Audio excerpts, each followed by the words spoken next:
कन्हैया रोते बिलखते देख करके उद्धव जी कहने लगे, अरे कन्हुआ तू काहे रो रहो है? अरे यदि तू रोएगो तो तेरे भक्तों को कैसो लगेगा? कन्हैया तेरो ऐसो चेहरा देखते हैं तो मोहे अच्छो नाय लागत है। अब जब कन्हैया कुछ नहीं बोले तब उद्धव जी कहने लगे, बता दो कन्हैया तुझे कोई दिक्कत है, कुछ तुझे कोई विपत्ति आन पड़ी है? ऐसा क्या हुआ है जो तू रो रहा है?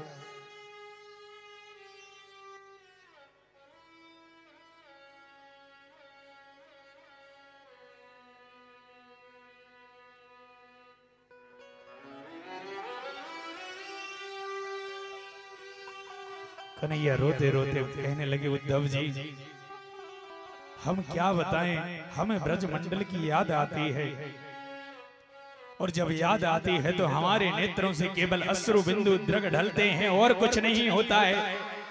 हम तो चाहते हैं कि हमारे ब्रज को हम एक पल भी ना छोड़ें और उस यशोदा मैया को हम छोड़ करके यहाँ पर मथुरा आ गए। हमारे मन से हमारी नंद बाबा की, हमारी मैया यशोदा की, बाल बालों की, गोप गोपियों की वो याद नहीं निकलती है और जब वो याद आती है तो हम रोने लगते हैं। हमारे पास कोई उपाय नहीं बचता है।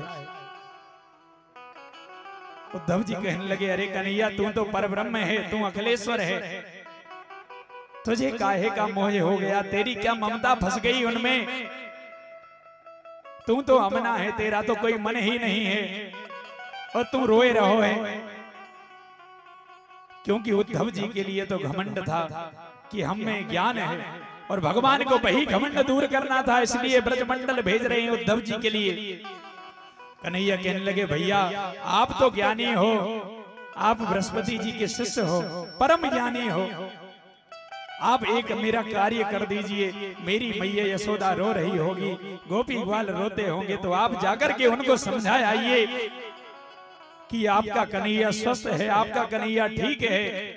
और यदि आप उनको ये ज्ञान दे देंगे तो फिर वो हमारी याद में नहीं रोएंगे। उत्तावत मनस्का मत प्राणा मदर्थे त्यक्त देहिका। उन गोपियों का मन सदा मुझ में लगा रहता है, वो मेरी याद में रोती बिलखती रहती हैं। तो कन्हैया कहते हैं, उद्धव जी यदि आप चलो जाओगे और आप उनको ज्ञान दे दोगे तो वो हमारी याद में नहीं रोएंगी और वो प्रसन्नता से रहने लगेंगी। उद्धव जी कहने लगे, कन्हैया तुम चिंता ना करे, मैं अभी जाता हूँ और जाकर के सभी ब्रजमंडल के वासियों को समझाऊंगा। कन्हैया कहने लगे, भैया आप जल्दी चले जाओ। उद्धव जी बोले, परंतु वो तो गवार हैं, वो तो ढोर हैं, क्योंकि इनको ज्ञान का अभिमान था। इन्होंने वृंदावन का दर्शन नहीं किया था कि वृंदावन भूमि तो प्रेम भूमि है, जहां आपका ज्ञान नहीं चलता, जहां आपका वैराग्य नहीं चलता। वृंदावन यदि आप चले जाओगे, बिहारी जी से भक्ति हो जाएगी तो केवल आपको आंसू आएंगे और कुछ नहीं आएगा। उद्धव जी कहने लगे, वो तो गवार हैं, वो इस प्रेम को, वो आपको क्या जानेंगे। कन्हैया बोले कि आप वहां पर जाओ तो सही, उनसे मिलो तो सही। जब आप उन गोपी ग्वालों से मिलोगे तब आपको मालूम पड़ेगा कि वो कैसे है। अब जैसे ही उद्धव जी रथ पर आरूढ़ होकर कन्हैया की पीतांबरी ओढ़ करके जैसे ही मथुरा से वृंदावन की ओर प्रस्थान किए, उच्चले मथुरा से जब कुछ दूर वृंदावन निकट आया,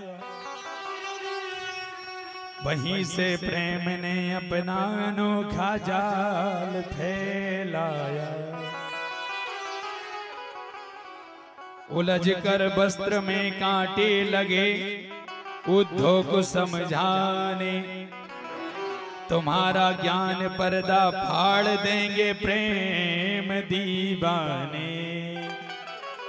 जैसे ही वृंदावन की पावन भूमि में उद्धव जी का प्रवेश हुआ, ब्रजमंडल में जो लताएं लगी हैं उनके कांटे इनके वस्त्रों में लगने लगे। वो कहने लगे कि उद्धव जी, जो तुम्हें ज्ञान का घमंड है, जो तुम्हें इतना मद है, वह सब अभी आपकी गोप गोपियों से जब भेंट होगी तो वह सब चूर चूर होकर पानी जैसा बह जाएगा। कन्हैया के बाल सखा रोज आ जाते हैं, देखते हैं कि हमारा कन्हैया आज आएगा, आज आएगा, आज आएगा। और जैसे ही कन्हैया के बाल सखाओं के लिए रथ दिखा तो दौड़े हुए पास में पहुंच गए। बोले आज तो हमारा कन्हैया आ रहा है, ऐसा लग रहा है कि आज हमारा कन्हैया आ रहा है। जैसे ही निकट पहुंचे तो देखा कि ये तो कान्हा नहीं है, ये तो कोई और है। ग्वाल वाल सखा दूर हो गए, कोई भी उद्धव जी से किसी ने बात नहीं की। उद्धव जी के ज्ञान की पहली सीढ़ी खिसक गई। इनको जो ज्ञान का अभिमान था वह धीरे धीरे दूर होने लगा कि धन्य है वृंदावन। ये सभी से कह रहे हैं जय श्री कृष्ण, जय श्री कृष्ण, परंतु कोई भी इनसे बात करने के लिए तैयार नहीं है। ऐसी वृंदावन नगरी।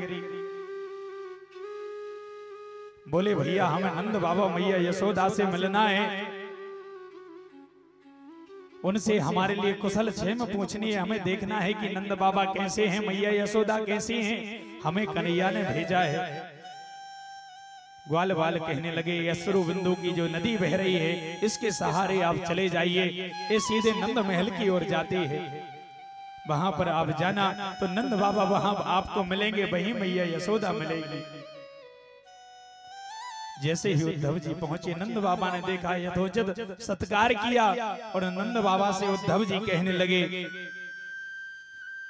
कि बाबा आप ठीक हो।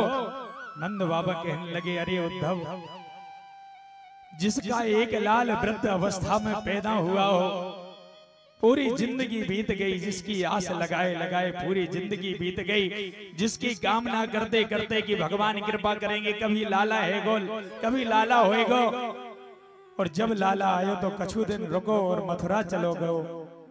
उसके विरह में केवल रोनो आतो है रे, और कुछ नहीं आतो है। नंद बाबा कहते हैं कि भैया उद्धव तुम बताओ कि मेरा कन्हैया कैसा है, कन्हुआ कैसा है। अभी स्मृति नहा कृष्ण मातरम सुहृदः सखीन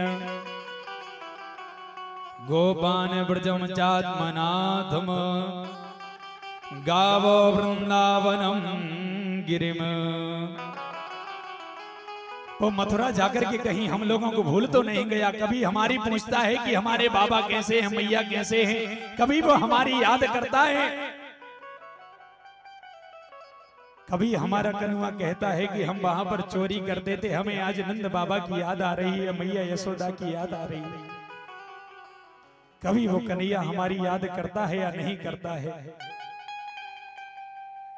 उद्धव जी कहने लगे अरे बाबा, वो आपका पुत्र, आप जरूर कह रहे हो आपका पुत्र है, वो तो परम ब्रह्म परम अखिलेश्वर हैं, वो तो सबके ईश्वर हैं, वो केवल आपके पुत्र नहीं है। उद्धव जी कहने लगे मैया कहाँ है। मैया को देखा तो मैया बूढ़ी हो गई है, मैया सियानी हो गई है। मैया के नेत्रों से आंसू बरसते रहते हैं, कन्हैया की याद में दिखता कम है, रोती रहती है, बिलखती रहती है। मैया ने रेशम की डोर लगाई हुई है और पलना डाला हुआ है, और उसमें उस डोर को पकड़ करके मैया हिला रही है। अब उद्धव जी पहुंचे, उद्धव जी बोले मैया जय श्री राधे, जय श्री कृष्ण। मैया बोली अरे भैया अभी आप मत बोलो, मैंने अभी लाला को माखन दूध माखन मिश्री खिला करके सुलाया है। मैया ब्रह में पागल हो गई। मैया को कन्हैया के अलावा कुछ नहीं दिखता है। अब मैया उठी और जैसे ही पलने में हाथ डाला तो पलना तो खाली है, मैया गिर गई और धड़ाम से रेशम की डोर चट चट टूट गई। मैया बोली मैं तो बाबरी हो गई हूँ, मेरा कन्हैया तो कई दिनों पहले यहाँ से जा चुका है, मैं तो कन्हैया के विरह में पागल हो गई हूँ, मुझे तो कन्हैया के अलावा कुछ दिख ही नहीं रहा है। उद्धव जी कहने लगे अरे मैया, तू जिसको पुत्र मानती है वो तेरा पुत्र नहीं है, वो ग्वाल वालों का सखा नहीं है, वो तो भगवान है, वो लीला करने के लिए आए हुए हैं। मैया कहने लगी उद्धव, यदि तुम कहते हो कि वो मेरा पुत्र नहीं है तो मुझे कुछ बात बतला दो, मैं तुमसे प्रश्न पूछती हूँ। उद्धव जी बोले बोलो मैया। मैया कहती है कि तुम कहते हो न माता न पिता दश्या ना भार्या ना सुता दया ना तुमियो न परश्चापि ना देहो जन्मये बचा।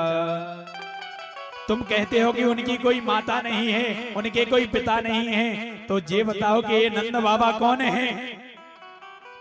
मैंने जिस कन्हैया के लिए लाठी के बल पर डांट फटकार लगाई, उस कन्हैया के लिए मारा, उस कन्हैया के लिए डांटा, उसने हमारे बीच में आकर के चोरी की, वो लीलाएं की। यदि वो मेरा पुत्र नहीं है तो मैं तुमसे पूछती हूँ कि बताओ वो कौन है? जिनने इन गोपियों के साथ में लीलाएं की हैं, जो ग्वाल वालों के साथ में धूल में खेला है, मिट्टी जिसने खाई है, जिसने मधु मंगल के ओंठों से कड़ी के लिए चाटा है, वो कन्हैया कौन है? बताओ। यदि वो ग्वाल वाला हमारा माता पिता सगा नहीं है तो कौन है? उद्धव जी रोने लगे और उद्धव जी ने जो प्रश्न किए थे उनका उत्तर कुछ भी इनके पास नहीं रहा। अब जैसे ही प्रेम का जाल फैला, उद्धव रोते रोते वहां से बाहर निकल आए। गोपियों के लिए पता लगा कि हमारे कन्हैया के यहाँ से कोई आया है, वो जरूर हमारे कन्हैया का कोई ना कोई संदेश लेके आया होगा।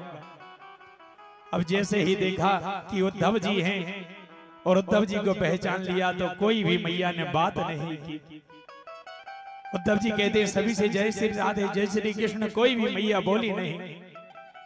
उद्धव जी कहने लगे तुम जिनकी याद में रोती हो वो भगवान हैं, अभी भी इनको थोड़ा सा अभिमान है।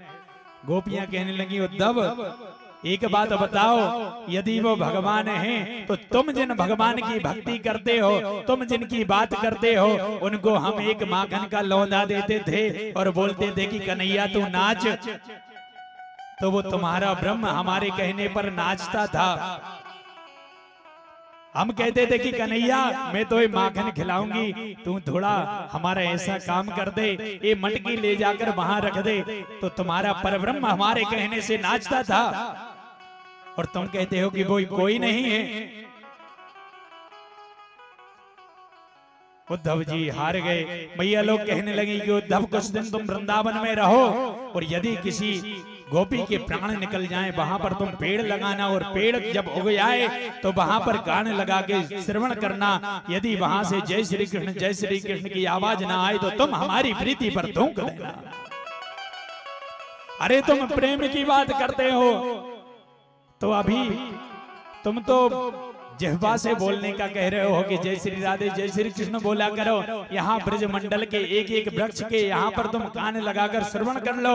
यदि जय श्री कृष्ण जय श्री राधे की आवाज ना आए तो तुम हमारी प्रीति पर थूक देना। उद्धव जी का जो ज्ञान अभिमान था वह दूर हो गया। गोपियां कहती हैं अभी रुको उद्धव, अभी और सुनो। उद्धव जी ने हाथ जोड़ लिए। मैया कहती हैं मृग युरे वे कपिंद्र व्यथे लब्ध धर्मा स्त्रियाम कृत विरूपाम स्त्रीजता कामयानाम।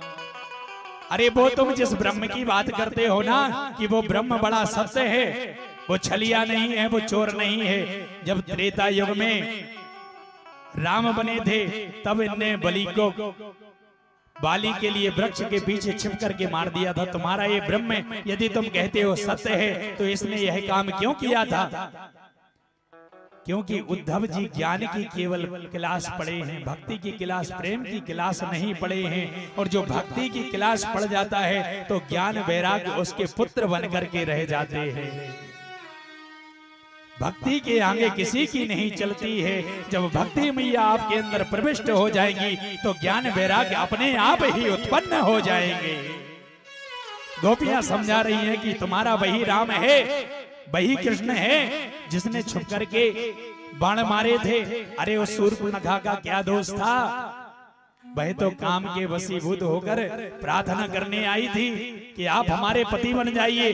अरे उनका क्या दोष था? तुमने उनके नाक कान काट दिए, ये तुम्हारा परब्रह्म है। उद्धव जी ने जब ये सब बातें सुनी तो उद्धव जी रोने लगे, बोले श्री राधे मैया के दर्शन करवा दो। राधे मैया मधुबन में बैठी हुई हैं, खुले हुए केस हैं, नेत्रों से आंसू धारा भी नहीं बह रही है, क्योंकि जब कन्हैया गए थे तो भगवान बोल के गए थे कि राधा मैया तुम आंसू मत गिरा देना, यदि तुम आंसू गिरा देगी तो पूरा ब्रजमंडल, पूरा जो संसार सागर है इस सब में प्रलय हो जाएगा, इसलिए राधे तुम आंसू मत गिरा देना।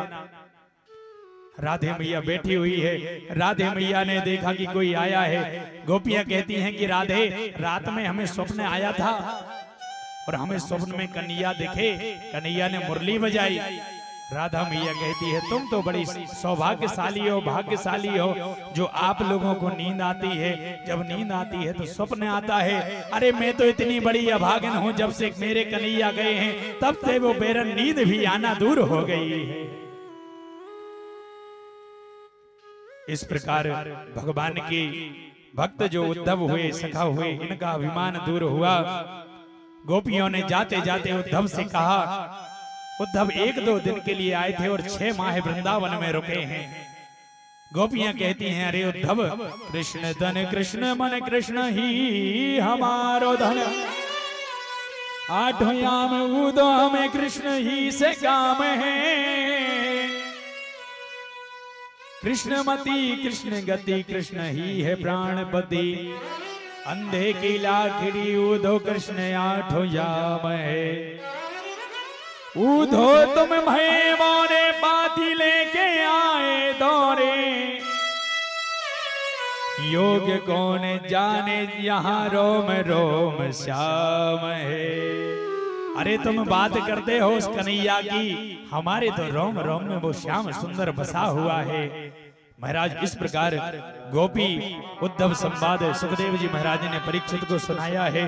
और कृष्ण भगवान की इन गोपियों को, राधा मैया को प्रणाम करके उद्धव जी वहां से वापस आए हैं और हाथ जोड़ करके प्रार्थना की है, वंदे नंद ब्रज स्त्रीणाम पादरेणुमभीक्ष्ण सह, यांस हरि कथोदगीतम पुनाति भुवन त्रियम। बोले वृंदावन में हरि लाल की। और जब उद्धव जी आए तो उद्धव का जो घमंड था ज्ञान रूपी, वह पानी भर के अश्रु मन के बह गया। और जब कन्हैया के पास आए तो बोले, अरे कनुआ तूने अच्छो नाय करो है, तू तो हकीकत में छलिया है रे, तूने ऐसे लोगों से प्रीत लगा करके उनको छोड़ दिया और उनके यहाँ से आ गए। कन्हैया बोले, उद्धव जी आपको जो ज्ञान का अभिमान था वह दूर हो गया है, अब आप नेत्र बंद कीजिए। और जैसे ही नेत्र बंद किए तो कन्हैया के पास में मैया यशोदा बैठी हैं, ग्वाल वाले बैठे हैं, नंद बाबा बैठे हैं, पूरे ब्रजमंडल आसपास भ्रमण कर रहा है। बोले कन्हैया कहने लगे, उद्धव जिसको मैं एक बार अपना बना लेता हूँ उसको कभी भी छोड़ता नहीं हूँ। ये हमारे कन्हैया सावरिया सेठ की लीला है। गोपियां कहती थी कि अरे कन्हैया तेरी कथा जो एक बार श्रवण कर ले वो संसार के किसी काम का नहीं रहता है।